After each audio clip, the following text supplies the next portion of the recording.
Right now on Denver 7 News at 7 o'clock on Local 3, we will never forget the victims of the Aurora Theater shooting. And now, 10 years later, survivors are coming together.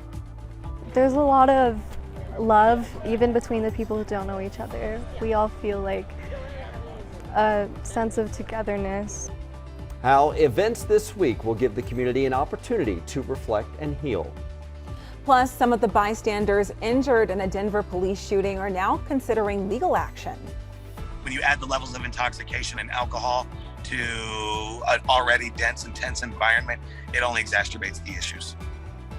We'll break down a possible solution to the big rowdy crowds when downtown bars close. And eliminating barriers to biking in Colorado, the new rules proposed for boulder trails so more people can enjoy the outdoors, although it's a controversial issue that we will explore coming up. Thanks for joining us. I'm Brian Sanders. And I'm Jessica Crawford. Now it is time for a look at the forecast. And Lisa, it seems like day after day, it's been hot. It has. Yeah, Monday, Tuesday. Monday, we had a record high of 100. Yesterday, upper 90s.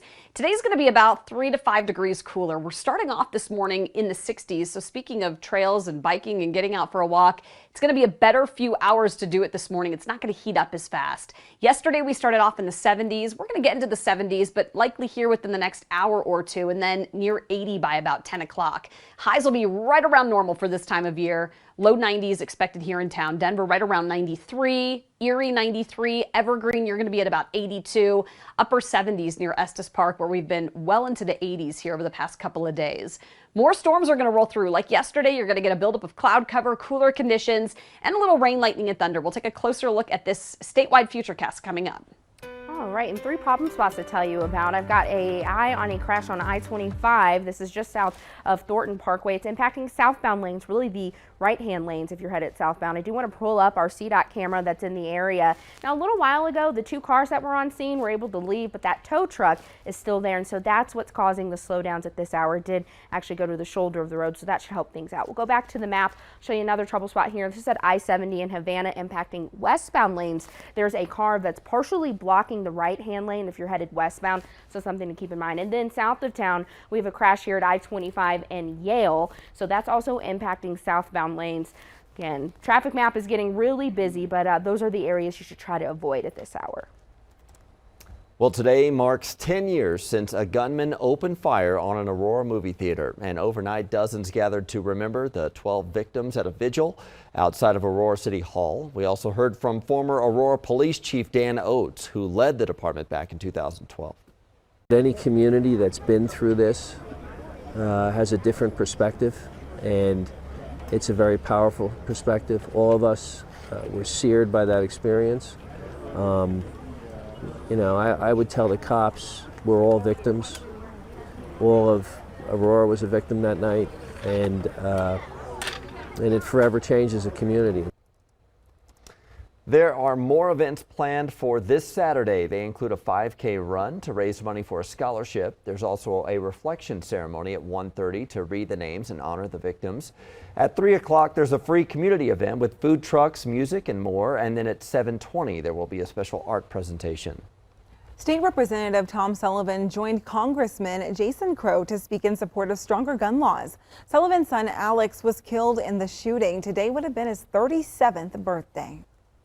I hope that all of the other survivors and victims have the ability to get through the day. We're all in this together.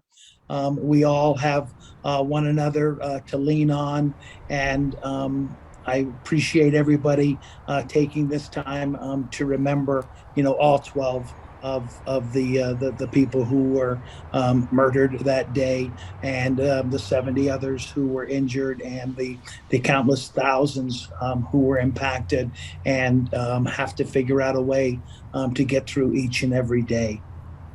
Rebecca Wingo was also killed in the shooting. The mother of 2 was excited to see The Dark Knight Rises. It was going to be her first Batman movie.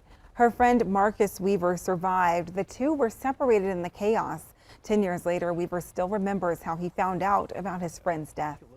I got home and I get a phone call from her brother saying that she was one of the 10 people still in the theater that just didn't make it out. It was even 10 years later, I remember what that felt like when I got that phone call. Rebecca's funeral, it was tough, and I hadn't cried until after I got up there and spoke, and it was the first time I had cried. Tonight at 10, we have more of Marcus's story and how he's keeping Rebecca's memory alive through his daughter. We could finally get answers from Denver police today after officers heard bystanders while shooting at a suspect they say had a gun. That was Sunday. Denver 7's Christian Lopez was the first local reporter on the scene, and she joins us with what we're expecting from the department in a few hours. Christian. Yeah, Jessica, Denver police says it still has to conduct critical interviews before they can provide an update, but we could be getting new information as early as today. There are still so many questions. People are pressing police for answers as to why they shot into that crowd of people Sunday morning. Community members are demanding transparency after those 5 innocent people were injured when DPD fired their weapons at an armed suspect, though many are still questioning whether or not the suspect had a weapon. Though it has been determined that Denver police officers were the only ones who fired shots. According to the Colorado Department of Corrections, the suspect, Jordan Waddy, was on parole and was wearing a GPS ankle monitor when he broke curfew at the time of the shooting. Now he could face additional criminal charges. All of this happened as people were leaving the bars after a night out, and we did talk to an advocate who is part of the group Reimagine Policing and Public Safety, and he says he thinks bars should be allowed to stay open a couple of hours after last call. This way people can hang out and sober up. Individuals are forced to consume as much as they can and then kicked into the streets let out shortly after they've had their last drink. This amount of alcohol hasn't even set into their system fully yet. The environment is not safe, especially if you're under the influence. And 4 of the 5 people who were hurt have been released from the hospital as of Monday. Several of them have already contacted attorneys in the area. And as soon as we get an update from Denver police, we will bring that to you. Live this morning, I'm Christian Lopez, Denver 7. New this morning, the Adams 14 School Board is now looking for a new president. Ramona Lewis resigned yesterday. Her term wasn't up until next year, but Lewis told Chalk Beach she stepped down for personal reasons. The school board will have to vote to appoint someone to fill the vacancy and then vote for a new president. But the shakeup comes as the district is in the middle of reorganization because of its years of low performance. The state hasn't started the process because of a lawsuit filed by the district. Meanwhile, students are still suffering from learning loss from the pandemic. Chalkbeat analyzed nationwide and statewide testing data, and over the last year, students in younger grades recovered about 15 to 35% of what they lost, but older students still struggled. 7th and 8th graders recovered almost none of the learning they lost. 8th graders fell even further behind in math, and racial and income gaps in test scores worsened over the past year. Equity is why Boulder is looking at expanding where some electric bikes can go on trails, but there are a whole lot of other factors to consider. Denver 7's Veronica Acosta is out on one of these trails where just standard bikes and foot traffic are allowed at the moment. That's exactly it. We're at Marshall Mesa Trailhead this morning, and already we have seen a lot of people, some of them on their morning runs, others walking their dogs, and then of course those who are out here for that morning bike ride. And soon we could see e-bikes on some of these trails too. That is, if the community here decides that they want that change. The city of Boulder is considering changing the restrictions it has on e-bikes on some of its trails. So it has 3 options to consider here. The first is allowing e-bikes everywhere where regular bikes are allowed. We're talking about roughly 54 miles of trail. The second option is allowing e-bikes only on 34 miles of its trails, specifically those Plains trails and then the Boulder Canyon Trail. The third option, only allowing e-bikes on interconnected trails that allow regular bikes. So that would limit e-bike use to about 25 miles of trail. The city's principal planner told me they've already gotten a lot of feedback from community members. As you can imagine, there are those who really want to be able to bring out their e-bikes and put them to work on some of these trails. And then there are others who say they're just a little bit too dangerous. They don't want them anywhere near them. A lot of the folks we're hearing from are older adults visiting our open space.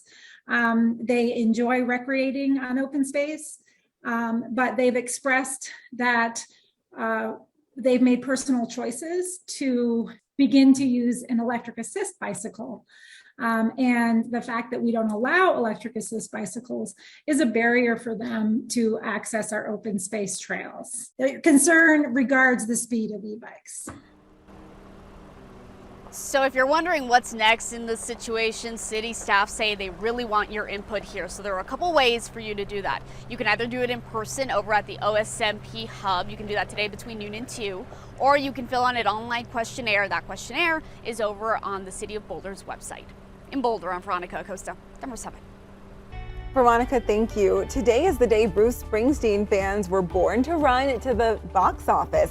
What you need to know to get tickets to see the boss live at Ball Arena. Also, stuffing your face in the name of science. The reason one man is eating Taco Bell every meal for 30 straight days.